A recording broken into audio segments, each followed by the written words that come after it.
朋友们，大家好，这里是 HSK 4级第2课的课文阅读音频，以及翻译了我语的课文。สวัสดีทุกคนนี่เป็น HSK ระดับ4บทที่2เนาะที่อ่านบทเรียนเป็นเสียงและกับแปลเป็นภาษาลาวเนาะและก่อนจะไปรับชมหรือรับฟังเนาะทุกคนก็อย่าลืมกดไลค์กดติดตามและกดแชร์เนาะเพื่อเป็นกำลังใจและติดตามรับชมวิดีโอดีๆที่เราจะมาแนะนำให้กับทุกคน第一课小夏和马克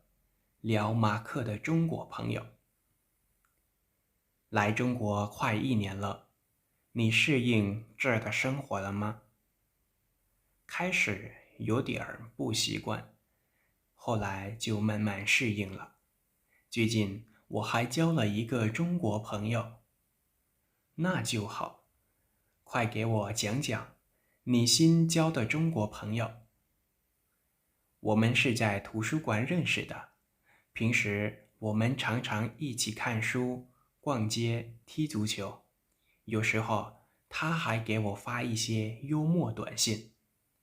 你的这个朋友真不错，下次介绍我们认识认识怎么样？没问题，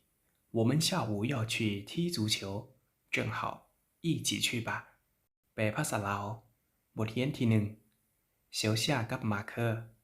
เว้าเรื่องหมู่คนจีนของมาเคอร์มาประเทศจีนเกือบปีหนึ่งแล้วเจ้าปรับตัวเข้ากับชีวิตอยู่นี้แล้วบ่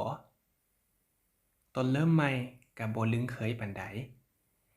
หลังๆมาก็ค่อยๆปรับตัวได้แล้วระยะนี้ค่อยยังได้ซอกหมู่คนจีนได้คนหนึ่งสั้นก็ดีเลยฮีบเว้าให้ค่อยฟังแน่หมู่คนจีนใหม่ที่เจ้าหาก็คบกันหั่นพวกเขารู้จักกันอยู่ที่หอสมุดปกติพวกเขามักอันปื้มโละห้างและเตะบันน้ำกันเรื่อยๆมีบางเทื่อเรายังส่งข้อความสั้นที่ตลกให้คอยเบิงหมู่ของเจ้าคนนี้จังเป็นดีอีหลีเทื่อหน้าแนะนำให้พวกเขารู้จักกันแน่เป็นจังได๋บ่มีปัญหาตอนแลงนี้พวกเขาจะไปเตะบาสพอดีเลยพวกเขาไปนำกันเถาะ课文2小丽和小林聊同学聚会的事情星期天同学聚会你能来吗？能来。班里的同学你联系的怎么样了？来多少人？差不多一半吧。张元还专门从国外飞回来呢。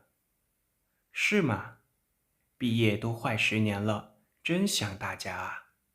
对了，今天早上我在地铁站遇到了王静，她毕业后去上海工作了。她这次是来旅游的。那太好了，麻烦你跟她联系一下，请她一起来参加同学聚会。聚会就在学校门口的那个饭店，6点半，别迟到啊。放心吧，星期天6点半见。บทเรียนที่2เซียวลี่กับเซียวหลินเว้าเรื่องงานสังสรรค์กับหมู่ในห้องงานสังสรรค์หมู่ในห้องในวันอาทิตย์นี้เจ้ามาได้บ่มาได้คนในห้องเฮาเจ้าติดต่อหาเขาเป็นจังไดมาได้จักคนเกือบแม่นครึ่งห้องนั่นแหละจางหยวนยังบินมาจากต่างประเทศโดยเฉพาะเลยได้แม่นบ่เรียนจบไปเกือบ10 ปีแล้วจังแม่นคิดฮอดทุกคนอีหลีแม่นแล้วตอนเช้ามื้อนี้ค่อยได้พบกับหวังจิ้งอยู่สถานีรถไฟใต้ดินหลังจากเราเรียนจบเราก็ไปเฮ็ดเวียกอยู่เซี่ยงไฮ้มาเทื่อนี้แม่นมาท่องเที่ยวสั่นก็ดีเลยรบกวนเจ้าติดต่อหาเราแน่เชิญเรามาเข้าร่วมงานสังสรรค์หมู่ห้องของพวกเขานำกันงานสังสรรค์เทื่อนี้แม่นอยู่ที่ร้านอาหารปากประตูโรงเรียนหั่น 6:30 นบ่ต้องมาสวยเด้ล่ะวางใจเถาะวันอาทิตย์ 6:30 นพบกัน第3课文孙悦和王静聊他们的朋友这是什么时候的照片？你真年轻。这是上大学时的照片。一看这张照片，我就想起过去那段快乐的日子，好像重新回到了学校。旁边这个人一定是你的好朋友吧？你们现在还联系吗？当然了，尽管已经毕业了这么多年，我们还是经常联系的，每次都有说不完的话。真羡慕你！我上大学时最好的朋友去了南方工作，我们已经好久没联系了。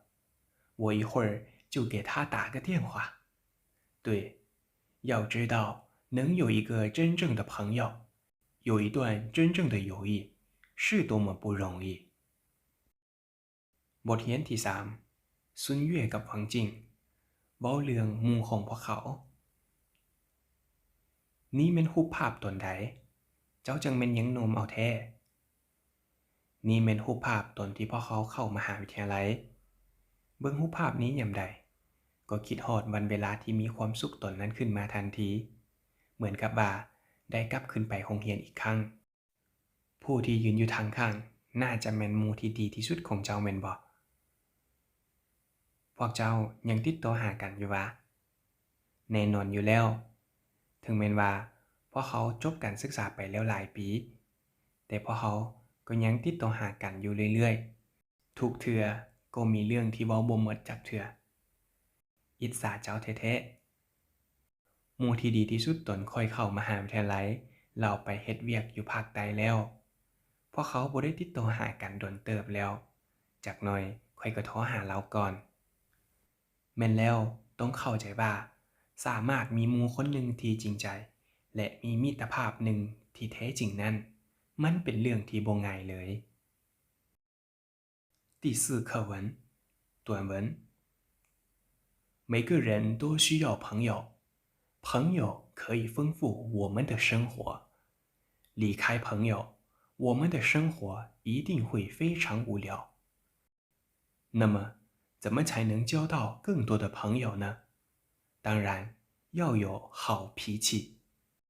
一个脾气不好的人，虽然不一定让人讨厌，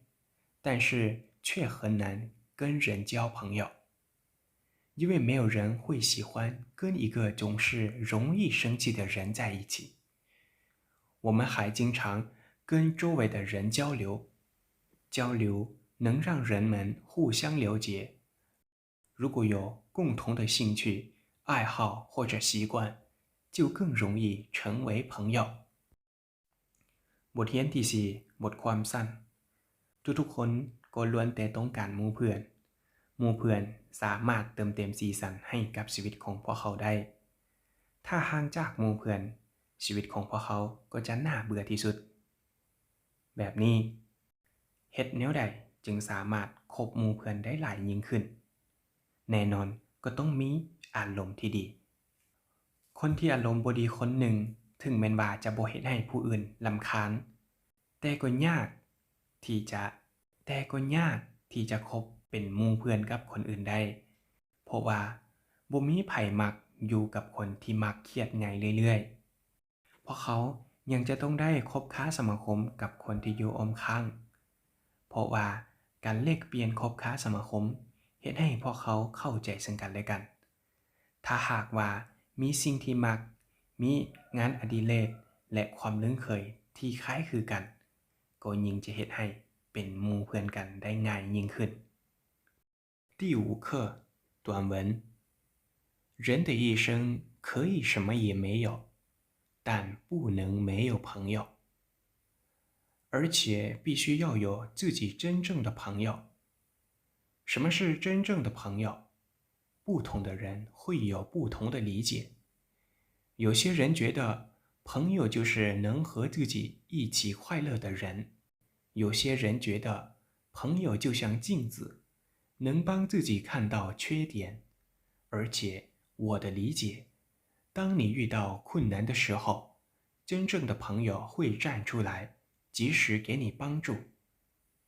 当你无聊或者难过的时候真正的朋友会陪在你身边想办法让你感到幸福บทเรียนที่5บทความสั้นชีวิตของคนคนหนึ่งบ่มีอิหยังก็ได้แต่ว่าเพราะเขาขาดหมู่เพื่อนบ่ได้และก็ต้องมีหมู่ที่แท้จริงของตนเองแล้วหมู่ที่แท้จริงมันแม่นหยังล่ะความเข้าใจของหลายๆคนก็บ่คือกันมีบางคนคิดว่าหมู่ที่แท้จริงแม่นคนที่มีความสุขกับตนเองได้บางคนพัดคิดว่าหมู่เพื่อนก็เปรียบเหมือนดังแว่นแย้งที่สามารถเบิ่งเห็นจุดด้อยของตนเองได้แต่ว่าตามความเข้าใจของข้อยแล้วในยามที่เจ้าพบเห็นอุปสรรคหมู่เพื่อนที่แท้จริงก็จะออกมาและจะให้ความช่วยเหลือเจ้าอย่างทันเวลาในยามที่เจ้าเบื่อหน่ายหรือว่าบ่มีความสุขหมู่เพื่อนที่แท้จริงก็จะอยู่เคียงข้างเจ้าและหาวิธีทางที่จะเฮ็ดให้เจ้ามีความสุขได้ขึ้นมาและทั้งหมดนี้ก็เป็นบทเรียนบทที่2ของ HSK ระดับ 4 หวังว่าจะเป็นประโยชน์ให้กับหมู่เพื่อนทุกคนที่ติดตามรับชมมาฮอดณที่นี้และอย่าลืมกดติดตามช่องของเบาเพื่อเป็นกำลังใจแล้วพอเราพบกันในวิดีโอต่อไป